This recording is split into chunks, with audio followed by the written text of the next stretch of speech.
Yes, it's a pleasure. Welcome, Mr. Parag, BSc of Nuclear Software. Parag, thank you very much for your time. Thank you so much for having me here. It's an obvious question to ask you in the age of AI. Right. What is it that really strikes you as being the big opportunity or the big challenge for India as we speak?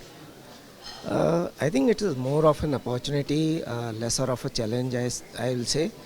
Though we may think that India has started late, but the fact remains that the kind of technology talent that we have, that is one.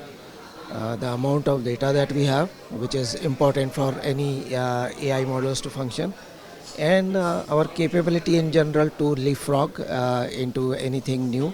I think so. It's more of an opportunity and less of a challenge. That's what I would say.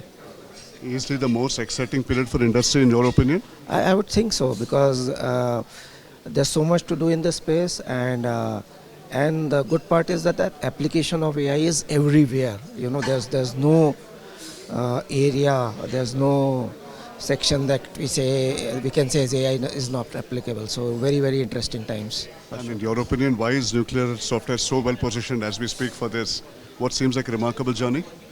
So I think a combination, because we are in this space for about 40 years now, and we do very specialized work. So we're not all over the place. We do specialized work. Uh, the strength we have is we understand the business, we understand the domain in addition to technology, and that's why the customers also respect us.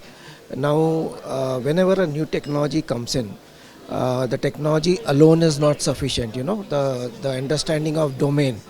The more you have, the more use cases, the more specific and very relevant use cases you'll be able to create. And I think that's what gives us that confidence that we will be able to do good. And we have already started rolling out many embedded use cases in our products, so, which will benefit our customers soon. Parag, thank you very much and we look forward to being in touch with you. Thank you so much.